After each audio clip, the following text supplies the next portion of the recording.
And I went into TI and I said, listen, I've got 2 little ones and I want to leave every day at 2:30 and pick them up from elementary school. And I'll work the rest of my hours from home. No, we don't do that here, Ellen. I said, well, okay. I think you're going to miss out on some good people if you don't jump on this bandwagon that we can have some flexibility in our work. And they said, well, we still don't do that. And so I drew up a business plan and said, this is what I want to do. This is my backup plan. If a meeting is scheduled, I've got 3 people, 3 different ways that my children can be taken care of. And so you don't need to worry about that. And these are the types of activities I will do at home. And so they finally, I think, got tired of me and said, okay, let's try it. Welcome. You are listening to Season 2 of the Bonafide Leaders podcast, a podcast that exists to inspire legitimate and authentic leadership in the workplace and beyond, and I'm your host, Tim G. Williams. Now, here in Season 2, our theme is Making the Leap. You may call it leveling up, uncharted territory, or expanding your reach. It's those times in our life and our careers when we take on a new challenge. You'll discover how you can successfully navigate your own huge leaps as you hear stories from me and others. This season, I'm excited to be interviewing some exceptional leaders from a variety of fields who will share some of the big leaps they've made. You'll get a glimpse into what's enabled both their professional and personal success. Now, a quick housekeeping note. If you're finding this podcast useful, remember to subscribe and be sure to leave a rating or review. All right, welcome into another edition of the Bonafide Leaders podcast, and I am your host, Tim G. Williams. In the studio today is my friend and my former coworker and colleague and mentor and all those things, and I'm going to just take a minute to introduce you to her. Hopefully you will find her as special as I believe that she is. Her name is Ellen Barker, and she's a senior technology and finance executive and board member with over 36 years of experience assisting semiconductor companies grow their business worldwide. Ellen is a retired senior vice president and chief information officer of Texas Instruments, a Fortune 500 global semiconductor manufacturing company with over $18 billion in sales. In this role, she managed the IT strategies and operational management of applications and infrastructure worldwide that enabled TI's changing business needs. Throughout her career, she held several leadership positions within the company's analog, embedded processing, manufacturing, and former defense divisions, including vice president and controller of several analog businesses. Ellen has been significantly involved in executing multiple acquisitions, including a $6.5 billion acquisition of National Semiconductor in 2011, or the largest in the company's history. She's also known for her operational excellence and has had extensive experience in the supply chain environment from factories to distribution to customer engagement.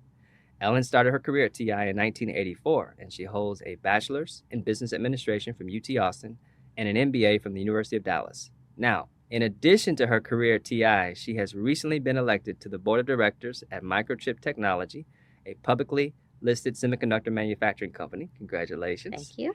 Also, she served on the board of directors for the High Tech High Heels, a nonprofit organization focused on increasing the number of girls entering a college degree program in science, technology, engineering, and math. We call that STEM. And then Tech Titans, the largest technology trade association in Texas. Ellen is also on the advisory board of the Alliance of Technology and Women. Ellen believes in giving back to your community and helping others. In fact, she recently was a member of the executive leadership team for the American Heart Association Go Red for Women, and she previously chaired the Circle of Red.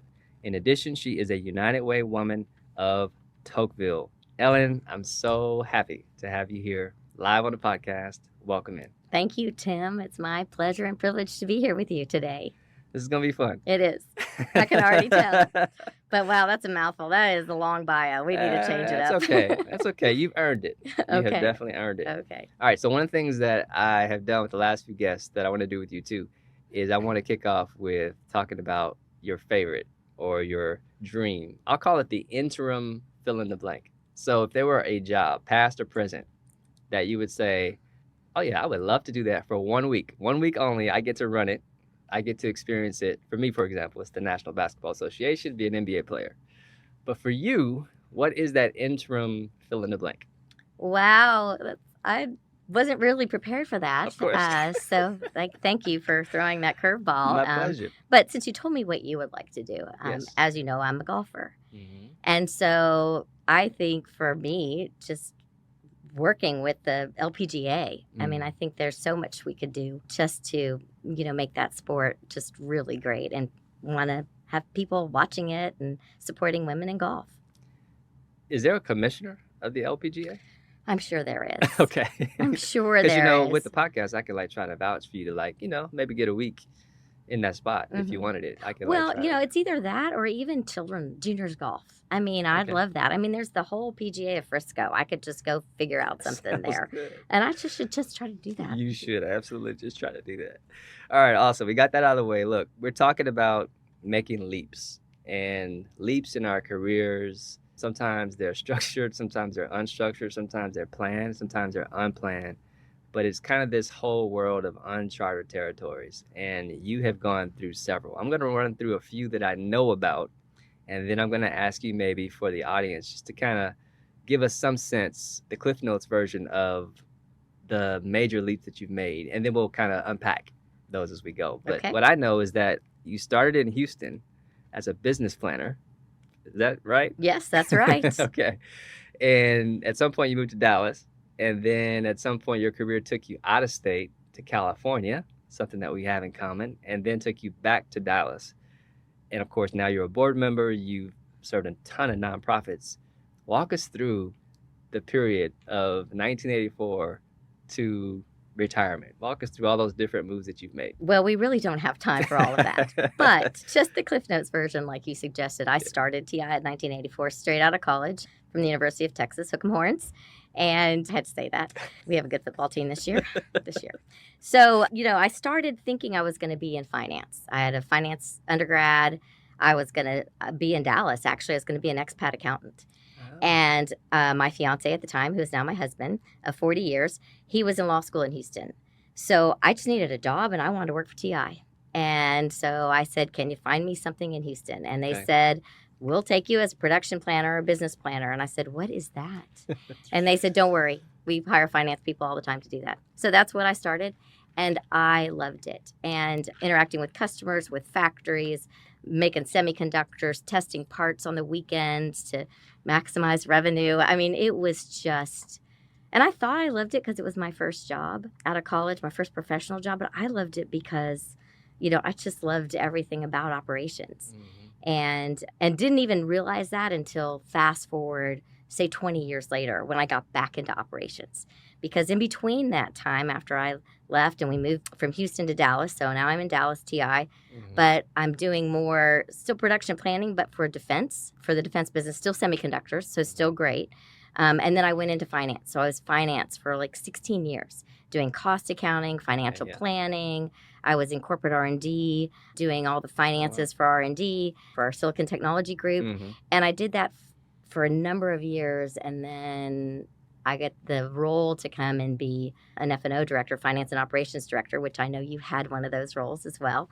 And realized, wow, I just love operations and dealing with customers and just the whole scope that brought. Not that I didn't love finance. I still love finance. Love to soak in a good spreadsheet. So I did that, F&O director, back to corporate finance role that you had, the director of TI financial planning or financial planning and analysis. I only did it for one cycle. It was 16 months. So I loved that job, but it was too short for me. I wish I could have done it longer.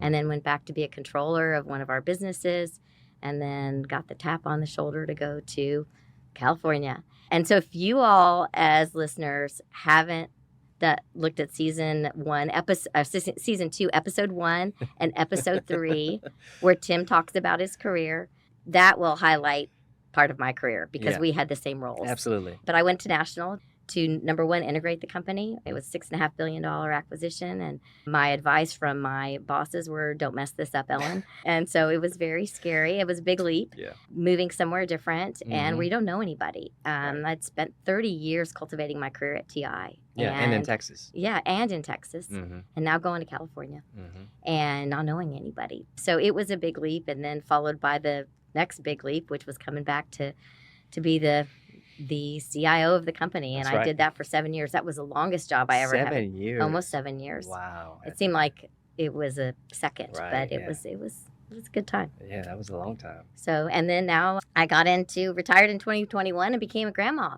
So that's been a great goal of mine. So Congratulations. it's Yes. not that I can control that, but being a grandparent's very special. And so doing that. And then my husband and kids said, you got to have something else to do. So that's when I started looking at board opportunities. Yep, that sounds about right. We're going to get into some of that Okay. for sure. And, one of the things that you've helped me with is balance. And now I call it integration, but it's the idea of life and work meshing. And how do we do that successfully? So that's definitely one of the things I want to make sure that we get into. All right, let's start with this. Actually, I'm going to rewind the clock before we get into the halls of Texas Instruments. And I want to go back to your family events. What about your background gave you the belief that maybe one day you could end up making all these leaps? Well, I have to really reflect on that. I've been reflecting on that recently in general, as my children have children. And I remember being a child, one of 4 children, raised in San Antonio, Texas, so a native Texan. And I never felt in competition with my siblings. We were so proud of one another. We often felt like only children, now that I think back about Wow. it. I mean, my parents just raised us in such a great environment, and I was just blessed to have them and basically saying the sky's the limit. They were always so proud of all of us, and we were all very different people. And I have 2 brothers and a sister, and it was a great environment. And college was expected. We were all expected to go to college, and my older brother was a year older than me, went to UT, so I went to UT, and my younger brother went to UT, and my sister says, no, I'm not going to college. So she's got a successful business of her own, and she's doing great, and it's been wonderful to have the support of a family that just was so loving and caring and expected. So there were high expectations, but not in a way that felt odd. Not in a competitive way, in a way that sounds like it lifted you up. It lifted all of you up. It did. As opposed to making it feel like it was something that you must do this, like a job, if you will. Right. It's something that you maybe aspired to go be awesome because, your parents told you could be whatever you want to be. Exactly. Love that. All right, then. So now we're inside the walls of TI. You're working as a production planner, and at some point, and I don't know when this is for you, you make a leap. Your very first one as a professional. What leap was that for you when you say, yeah, this is different than what I was doing before, or it's a different job? What was the first leap you made? I would say going from production planner, moving from Houston to Dallas. Going to headquarters was different. Moving from semiconductor to defense was different because at that point we had a defense organization. Now planning production semiconductors for a defense product versus microcontrollers for the consumer market, it's different. But it just was different being in headquarters. It felt different. Yeah. Even as you say that, I forget. Yeah, Houston was a remote site, if you will. Yes. But you had a factory. Right. Yeah. But it was still. It was not still, headquarters. you wouldn't walk down the hall and see all these senior leaders that you would see, on videos or hear about or get, company memorandums from, but you'd see them in the hall in the lunch line. And so it was different. But I would say, after a number of years just in defense and then back into semiconductors and semiconductor R&D or silicon technology R&D. I think really the leap was into the business because I was pretty much working in kind of our non-business functions or G&A functions or R&D functions, but going actually into a business. And I was a financial planning manager for one of TI's businesses. Was that the ASP? SP, yeah. Okay. So, application-specific products. Exactly. And I actually had people working for me then. I had accounting clerks and things like that in other roles, but this was where I had a few people that, I had to mentor and guide and carve out time for and all of that. So, it was different. And my boss was different. Then it was my first, I wouldn't say my first female boss, but I didn't make a great impression on her when I interviewed with her first. And didn't get the job. And then they called me back and said 6 months later, no, we have a different job for you. And so it was a little bit, felt more risky because it wasn't some natural, somebody pulled me into it. I pushed for it, but then I wasn't sure that they were going to really think I was great. Now we're still great friends today, but it was a challenging going into it. There's a few nuggets for the listener, I think, to pick up there. One is that you were quote unquote rejected, right? But that didn't deter you. You kept on going.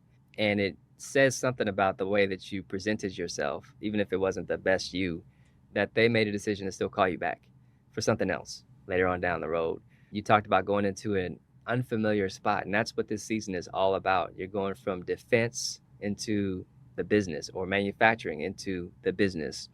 And that's different, right? It gives you a different perspective of what's important. And being in Dallas versus, being in Houston, a remote site, all Yeah. those things make your experience unique. And I think, hopefully for the listener, it gives you some sense that part of what I think has made Ellen so successful is that she's walked into unfamiliar territory. What do you think about that? Yeah, I think, I say nothing ever feels too familiar when you're a student of a company. And that's really what I felt like I have been, as a student of Texas Instruments. Yeah. And when you realize how many opportunities there are in whatever company you're in, just making those different moves and leaps. And when I would take my career and I look at it over time, it looks perfect. It looks like, wow, she planned this whole thing. Yeah. Everybody just wanted her on their team. Well, the answer is no. It was horribly messy in many ways, in many seasons. So what was And messy? Because the contrarian will say, but Ellen, you're right. It does look perfect. So I want to be like you. That's what some of the listeners are saying now. So when you say it wasn't perfect, describe that for us. What made it imperfect? What made it messy? Well, first of all, I just think you never know what you don't know. And going in, if I was too confident, I know that that wasn't going to work for me. If I wasn't confident enough, that wasn't going to work either. So it's finding the right blend of using your unique skills and abilities to do the best you can at any role that you're in. Mm-hmm. And so I learned really quickly early on, that claiming a role is not what's important. It's career development. What does that mean? It's really just doing the best you can in any job. And sometimes the jobs aren't going to be great. You're not going to love your boss, and they're not going to love you. And you're going to have to be able to take feedback, whether Yeah. you agree with it or not. It is feedback, and do something with it. But I think in all of it too, married for 40 years, 2 boys, actually they're grown adult men with children of their own, and living that life of travel and craziness and working all hours and working with factories at 3 a.m, waking yourself up to expedite product. And it was just messy and crazy, and in a lot of different ways, in every different role. I attack things head on. I want to do the best I can, which I can tend to overwork and spend way too much time, focused on that. And then and as you know, we'll talk about work-life integration or whatever it is, but I think that's what made it messier. My husband told me this, and it still makes me choke up. We had agreed when we got married that we wanted kids in 5 years. We were 21 and 22 when we got married. So we knew we wanted to start a family, but we wanted to not start it right away. Yeah. So 5 years comes, and, he's like, hey, don't you think we should think about having, this baby we talked about? It takes 2, doesn't it? Yeah, it does. And so I said, well, I want to apply for this cost accounting supervisor role. And, I can't show up pregnant. And he says, okay. And he sat me down. He says, hey, listen, if we wait on your career to have children, we never will. And he was right. And so I showed up to the interview pregnant because we tried, and, and so it was an interesting thing to think about, that I think sometimes we feel like we have to separate work from life. And in the end, it is just one great big ball of awesomeness. Now, it can be messy. And, fast forward, I've got 2 little ones because we planned them out, and I'm making all these different career changes, leaps. And I keep telling him, oh, it's a 6-month learning curve, 6-month learning curve. He says, I am so tired of your 6-month learning curves. But I'm not. I've never used that in my house, by the way. I bet you haven't. Have used that in my house. Nobody's ever said, just give me 6 months because I got to That's get up to right. learning. But in the meantime, it's just trying to make good choices and about this, and about how you can do a great job and have a great family and have just a great life. But again, underneath these great titles is a lot of challenges, not just work integration challenges, but challenges with people and bosses, and not knowing every step that you should take, or did I do that right, or all of those things come into play when you think about it. You reminded me of a quote, and I'm not going to say it quite right. Somebody can check it later, but it's the idea of the boxer showing up to the ring. And for those who pay their ticket to go to Vegas and see the show, they see the knockout, and the knockout crowns you king, and they think, oh, there it is. But no. to get into that ring, to step into it, the training that went into it, you didn't see all those blood, sweat, and tears that got you there. And I think sometimes masked behind our titles is pain, challenge, disappointment, rejection, change, all this kind of stuff. And I think you highlighted that really well. So talking about integration, let's go ahead and go there a little bit. Not national acquisition integration, but work and life. I want to ask you, there was a period of time where I remember you giving a speech where you were talking about your career, and you were talking about there's this phase in your life when you made a decision, a personal decision, to kind of adjust your work schedule so that you wouldn't be as visible and as present, and you're going to have a hard stop on when you were going to leave the office or something like that. Mm-hmm. Can you talk some about that time in your life and what went into that decision? Yeah, it was actually around 1996. So this is a long time ago. And I had just finished my MBA. I had 2 kids and finally decided to go back to school. That was another craziness. But things like telecommuting were coming out as like the new opportunity. Now, think about this. Cell phones didn't exist, Right. really. High-speed lines didn't exist. Mm-hmm. Working from home was not even something that people talked about. Not even conceivable, really, right? Right. Yeah. So I decided, I took a class on telecommuting and where Okay. it could go, and my MBA. And I went into TI and I said, listen, I've got 2 little ones and I want to leave every day at 2:30 and pick them up from elementary school. And I'll work the rest of my hours from home. No, we don't do that here, Ellen. I said, well, okay. I think you're going to miss out on some good people if you don't like jump on this bandwagon that we can have some flexibility in our work. And they said, well, we still don't do that. And so I drew up a business plan and said, this is what I want to do. This is my backup plan. If a meeting is scheduled, I've got 3 people, 3 different ways that my children can be taken care of. And so you don't need to worry about that. And these are the types of activities I will do at home. And so they finally, I think, got tired of me and said, okay, let's try it. And so for 3 months, we tried it. They said, we'll try it for 3 months, and then we'll have the rest of the team, although I didn't have any direct reports, like consolidated financials. Mm-hmm. They said, we'll decide, this group of people will decide whether this is working or not. And I said, okay, that's fair. And so basically it was like 6 years later, 3 different bosses. I had this schedule that I left every day at 2:30, and really nobody knew. I left my door open when I got an office. People thought I was still there, but in a meeting, I left papers on my desk. I didn't announce it from the rooftops. Okay, that's what I was going to ask you. So there really wasn't a broad thing. It was just with your direct supervisor. My direct supervisor knew. And my team that I supported knew, but it wasn't a big thing. But the reason I got rejected from this one boss is that I went in with this attitude of, I will be working this schedule. This is what I expect. It wasn't quite that bad, but that's what I remember coming out of my mouth going, oh, I can't believe I've just said this to a person who was in this similar situation in life. Her kids were my kids' age. I think I know who you're talking yes, about. and we just went back and forth on like what was best for our children. And I was like, oh, no, this is not going well. And so 6 months later, she called me back and said, let's talk. And I said to myself, I'm not going to lead with what I want. I'm going to lead with, what do you want out of this role? What do you want out of a person in this role? And then I'd make a decision on whether it could work. And that's how we talked. It was a great conversation. And at the end of it, she said, all right, let's talk about your schedule. I know it's important to you. I heard that loud and clear last time we talked. And she said, I think we can make it work.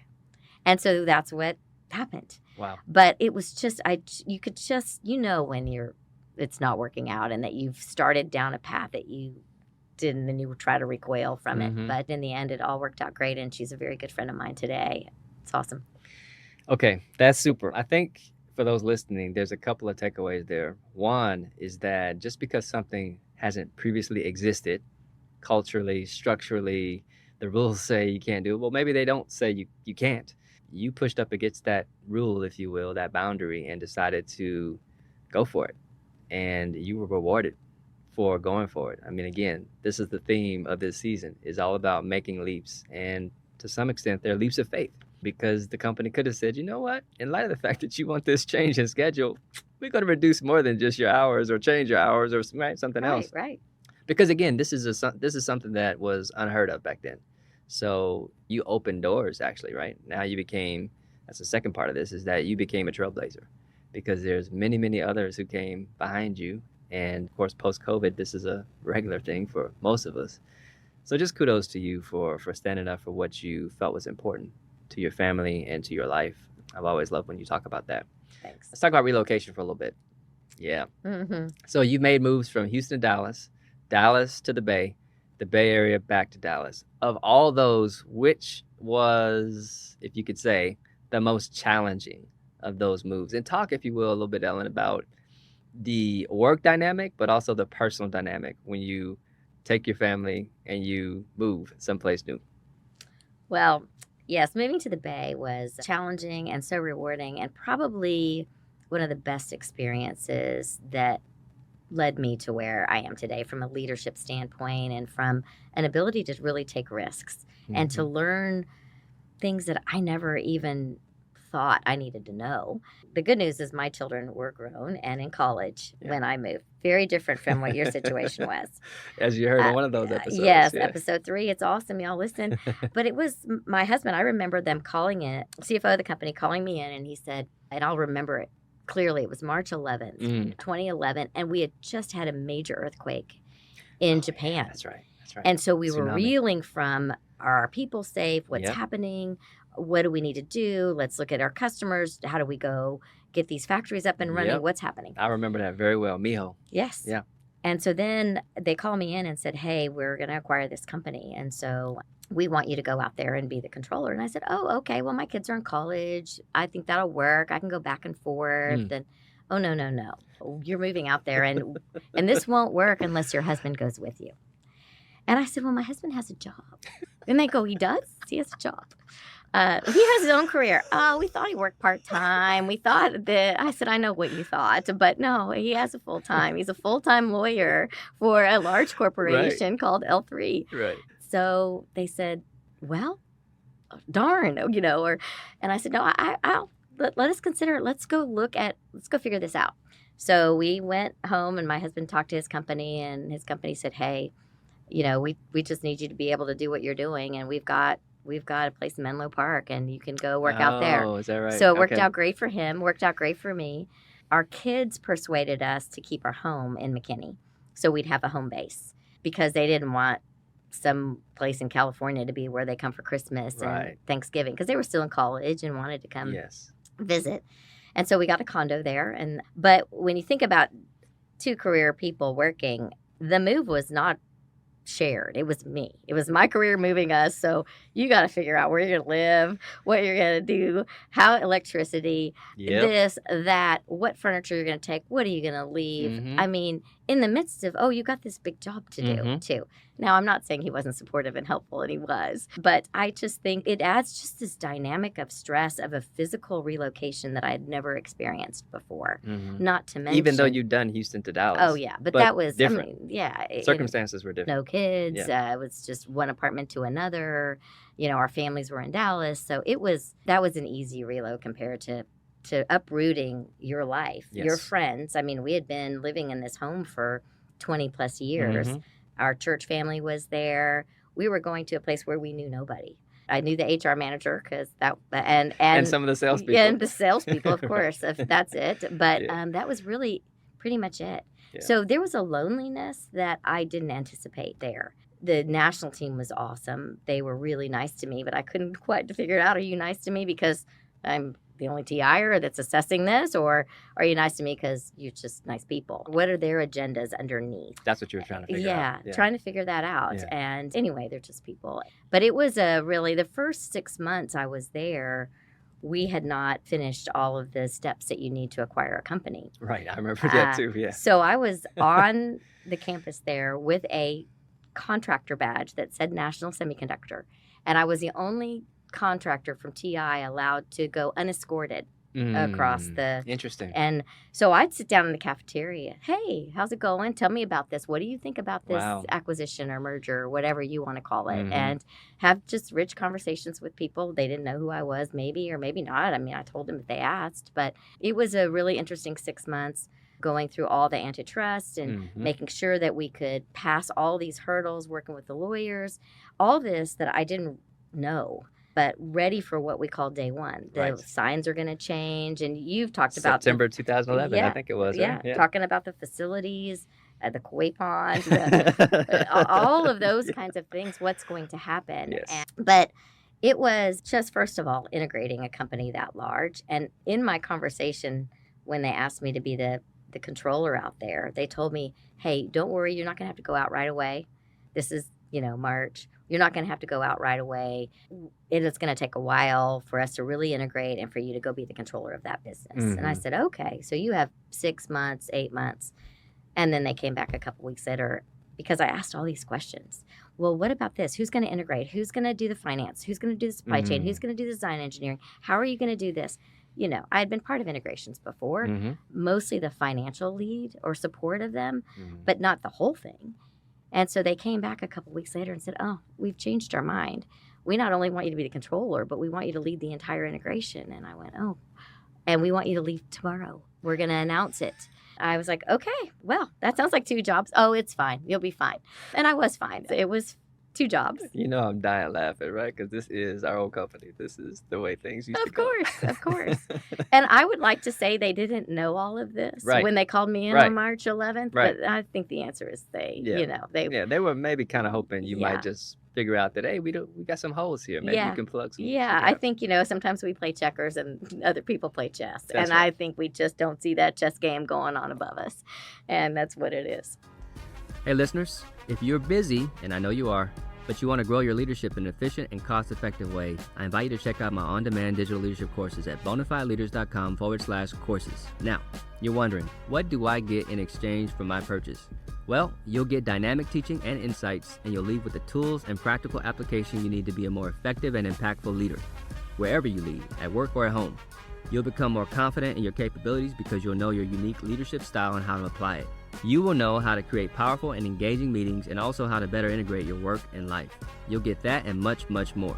Now, if that weren't enough, with your purchase, as my gift to you, you'll also be added to the digital Bonafide Leaders community, a real community of leaders like you for networking, best practice sharing, and you'll have direct access to me. Go to the website and you'll find a link in the show notes, and you'll get instant access today.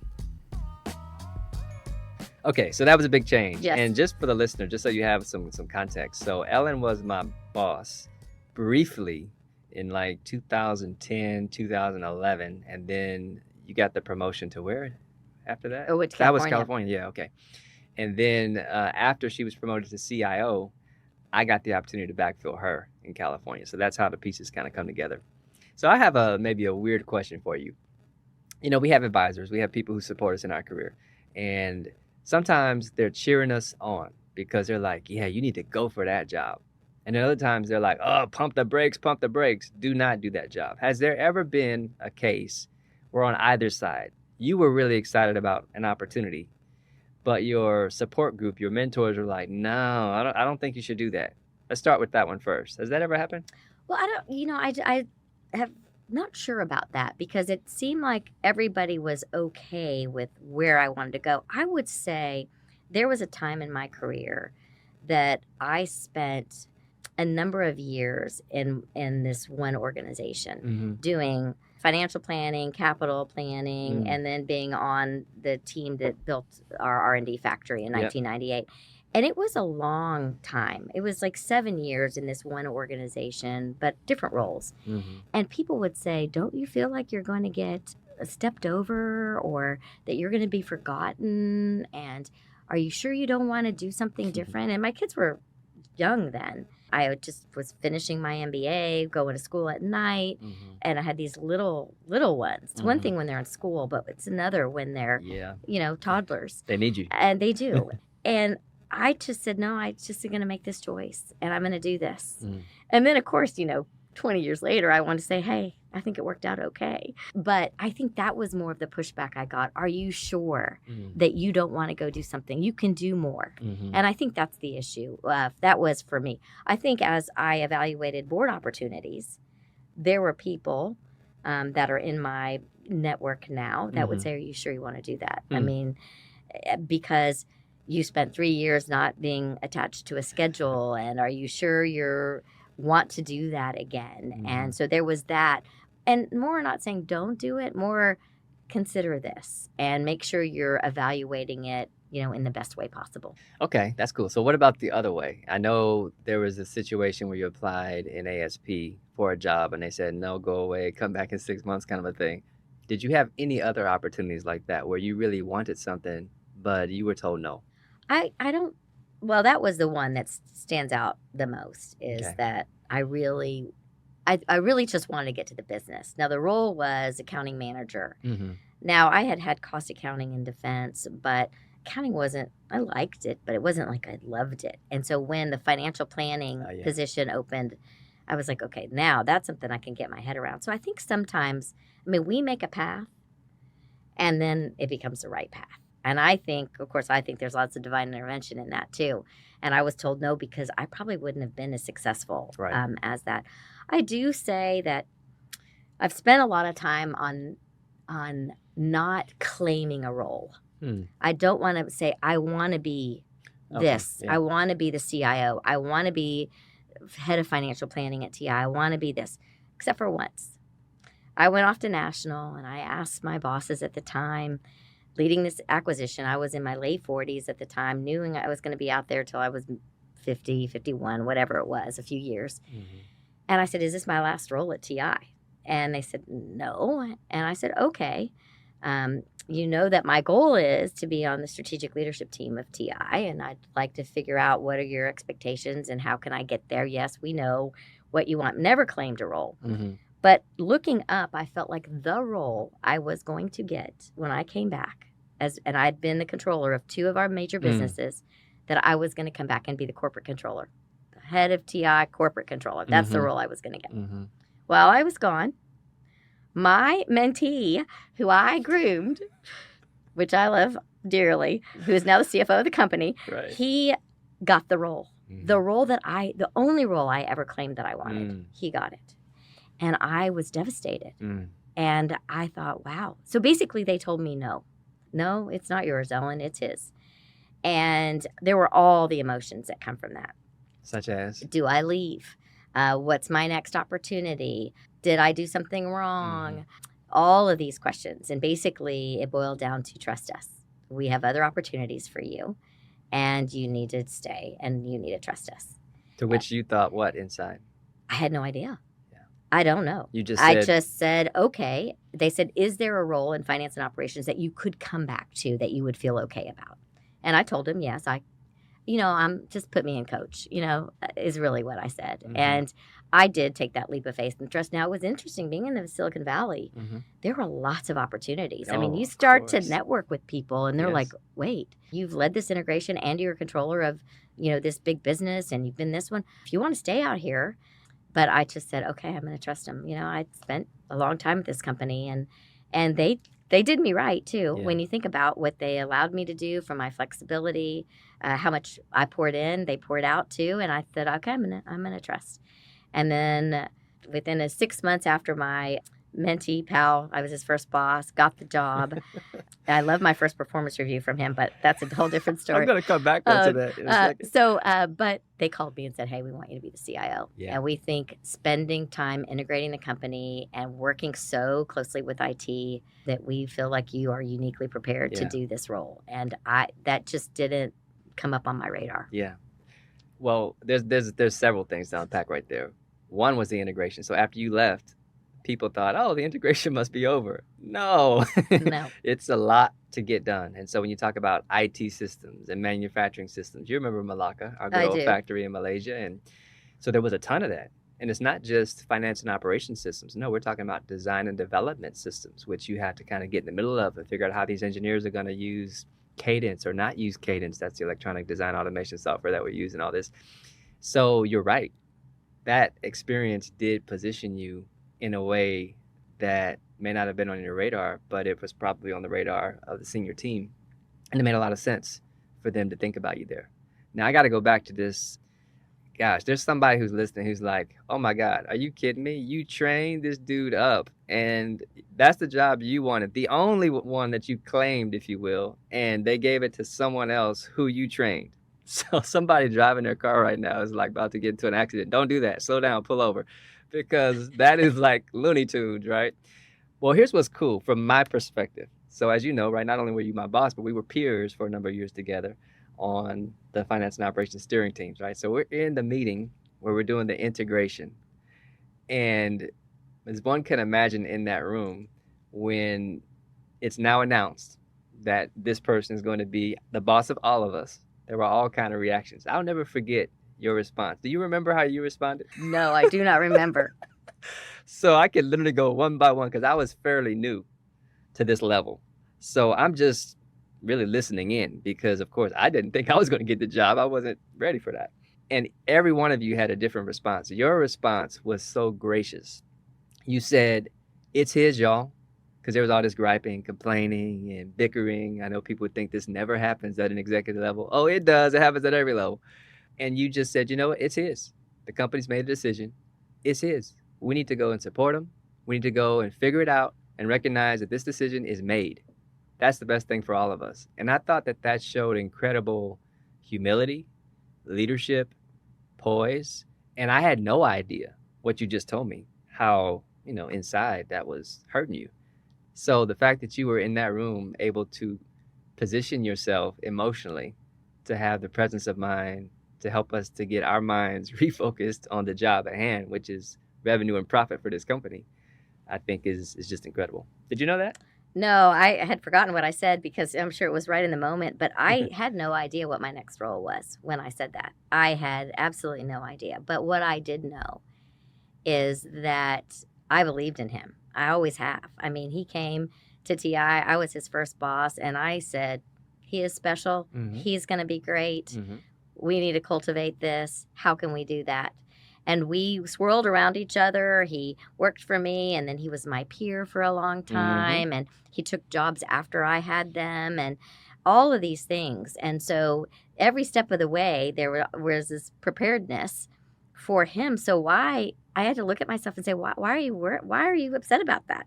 This is what you've wanted for him. Yeah. I said it was, except for I wanted it too. Yeah. But I think that's what it is. It's just, and in the end, we laugh about it today because he was a corporate controller for a while, and then he's a CFO. Mm-hmm. And I said to him, as I look at it, you're doing what you love.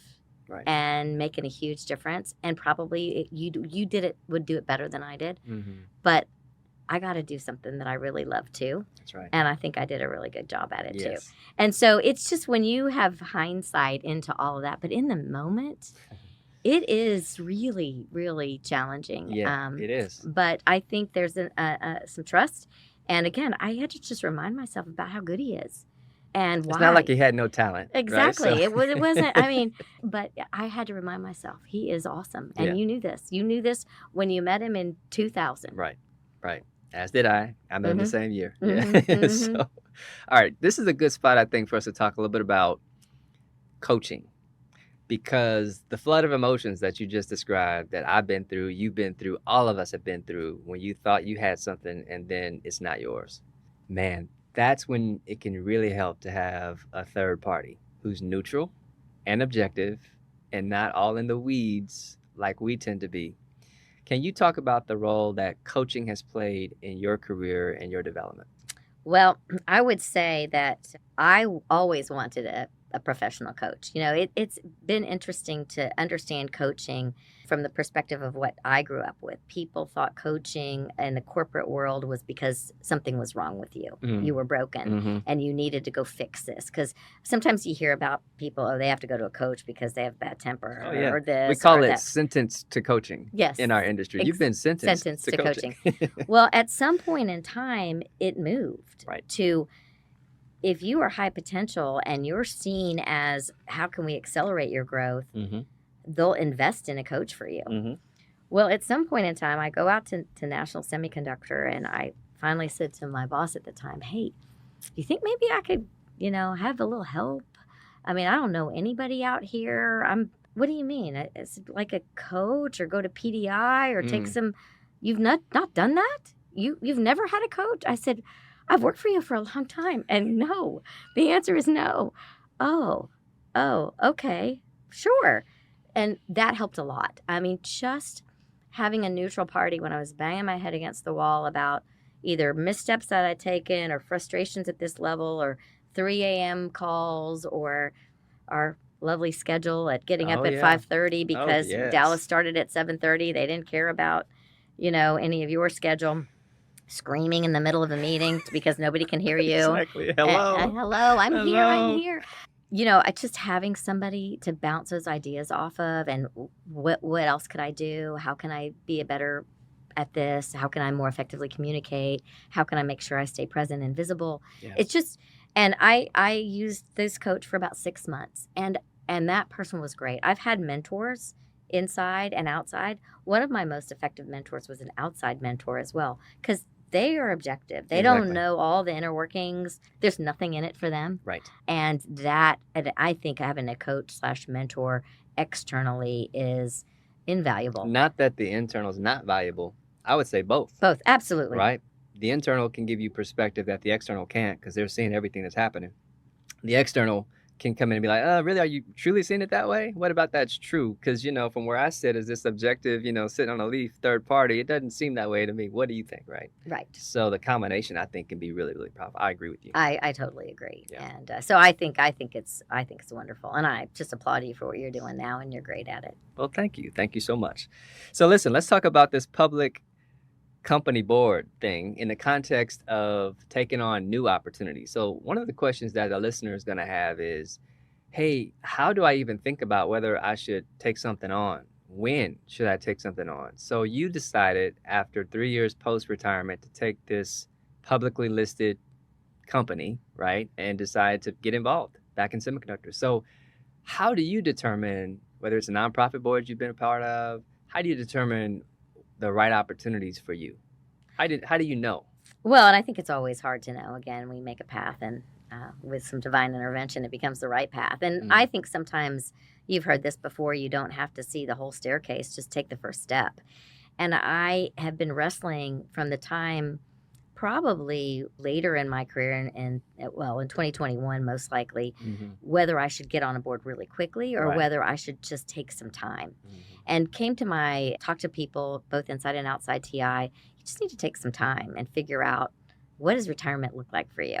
What does being a grandma look like for you? Yeah. What does being friend and relationship, a parent, we have 3 aging parents, what is that like for you?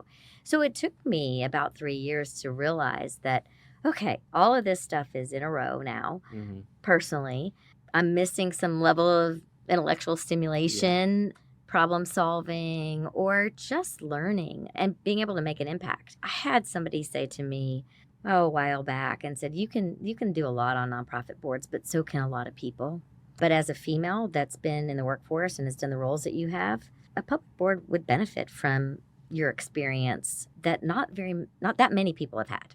And so don't sell yourself short of that, about being able to make an impact there. And that's really what I want to do, is how can I make an impact? How can I, help? Being in IT for the last 7 years or 6.5 years of my career, understanding risk, what a board looks for. I got an opportunity to present to TI's board and on cyber, on risk and disruption and all of that, and see how a board interacts. So I kind of knew part of what a board is responsible for, but now I'm going to corporate governance classes and understanding this, looking at the nuances of members on the board and the experiences they bring. But it really just was finally saying I'm ready. And once, and they tell you it's going to take 6 months to a year to find that perfect one. But weighing one that you feel like you can make an impact with, one that's going to work for your schedule. I mean, in the end, these meetings are set out, as you know, 3 years in advance. Yes, they are. And they don't change.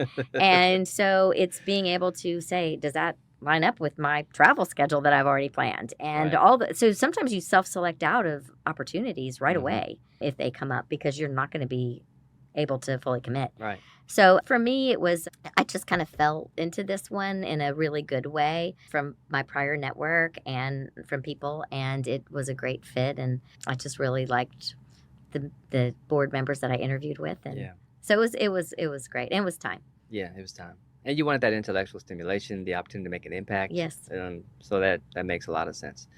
Okay, let's talk a little bit about, I'm going to share something with you that I don't know if you know, or that I've told you. I don't think I've told you this. Matter of fact, I haven't told a whole lot of people, but it hit me as I was getting ready to sit down with you.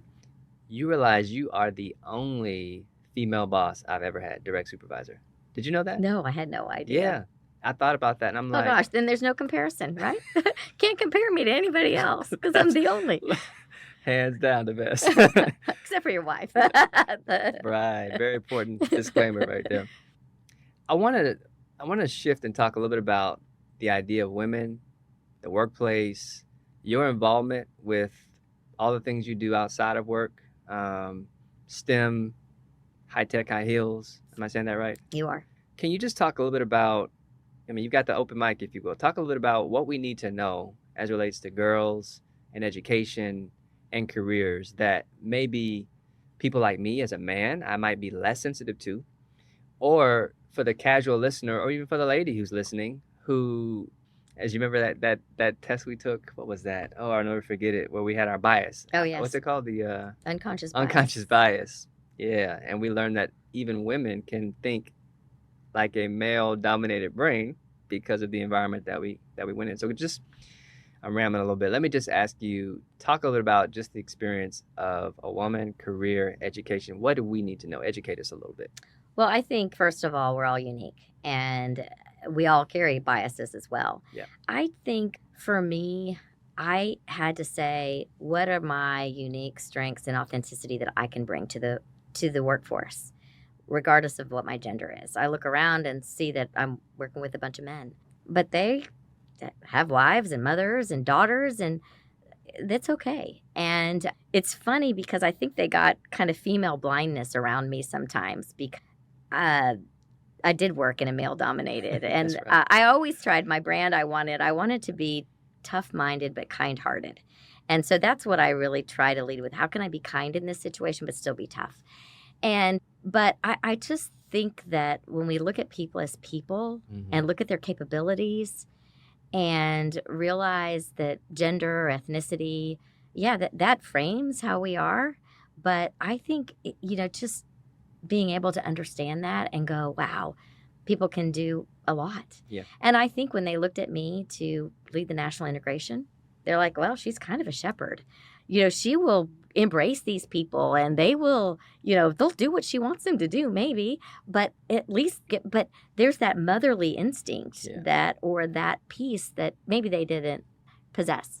So I think we can all use our unique talents. I think we can't make it about being male or female.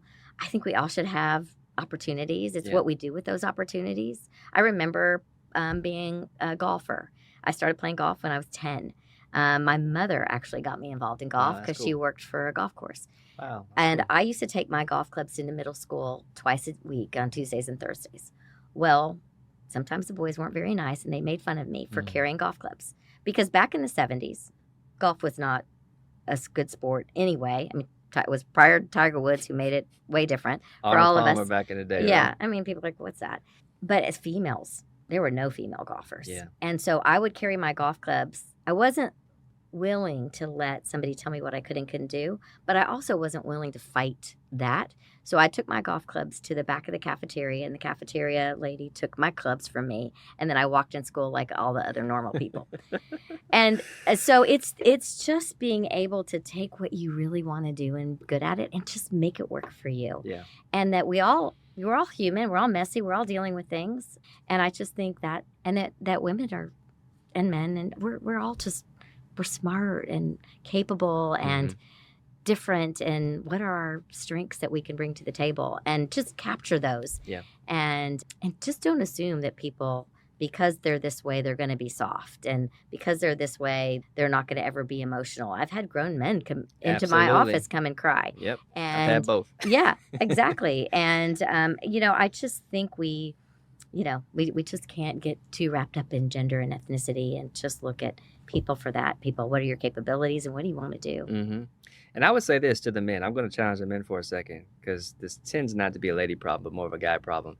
Is for those of you who are managing people, for every opportunity that you have, an open opportunity, just chart for yourself internally, how often am I attracting, meaning who interviews, right? Whether it be ethnicity or gender.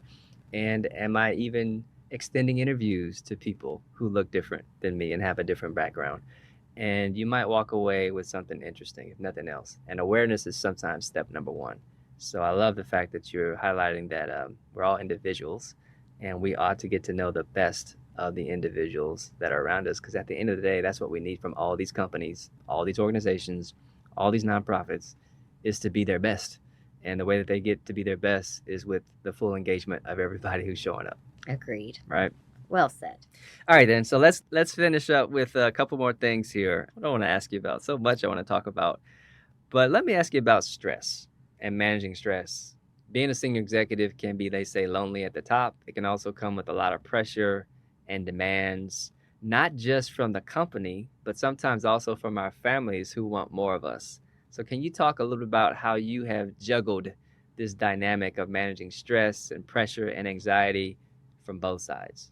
Yeah, I wouldn't say I'm a stressed out person. I think sometimes I don't sleep well because I'm working on, my brain starts to work in the middle of the night. And so for me, sometimes having something to write on right by the bed, so I could just write those thoughts down, then that way they're out of my head and I can do that. I think rest is important.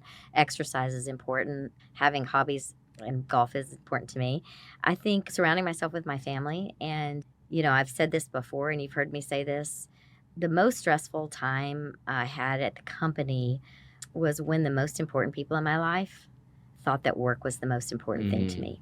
Yeah. So think about that. The most important people in your life, they're usually not your colleagues, but my family thought that work was more important to me than they were. And so at that point in time, I said, something's got to give. And the world will tell you, you can't have a career like this and a family, so you're going to have to give up on one. And well, I wasn't willing to give up on either. So that's when I had to go, what am I going to do differently? And how am I going to do this? And it's really, for me, managing that stress of, because the more satisfaction I got from work, the more I heavied up on that. Yeah. And the more I heavied up on that, the less amount of satisfaction I got, over here. But it's really spending time trying to understand the expectations from both sides. So managing that stress was about expectations. What did my boss expect from me? What did my team expect from me? What did my family expect from me? And it's as simple as my children. They said, "Mom, can you wear mom clothes to our soccer games rather than work clothes?" That's hilarious. I'm like, "Mom clothes? What are So I looked around. What are the moms wearing? They're wearing like workout clothes or yoga pants, and they've not ever been working out." But anyway, I just said, okay. So I changed my clothes in the car on the way to their soccer practice so that I looked like the other moms. It's just little expectations that aren't hard. And my husband's expectations were nothing except for, you need to let go of some of these big rocks of burden that you put under this superwoman cape that you wear around your shoulders. And it's just letting go of those. So delegating, outsourcing, however that looks for you, not trying to be perfect in everything that you're doing, all of that helps stress go away. I feed off of, good amount of stress. In fact, the freeze that happened in February of 21, we remember our power outages and all that. Yes. Well, Snowmageddon. I had already retired from TI. The first calls were to our parents to make sure they had power or what they were going to do if they didn't. Then our children to make sure they and their families were okay. We did not have power for 4 days. We survived it. My next call was to my IT operations manager that was managing the data centers, and I said, "Are we okay?" He says, "You are retired. You do not need to worry about this anymore." And I said, "Well, this company is important to me. You're important to me. How are you? Do you have power? You live a stone's throw away from me. Are you okay? And tell me what you're doing for the data centers. I got to know."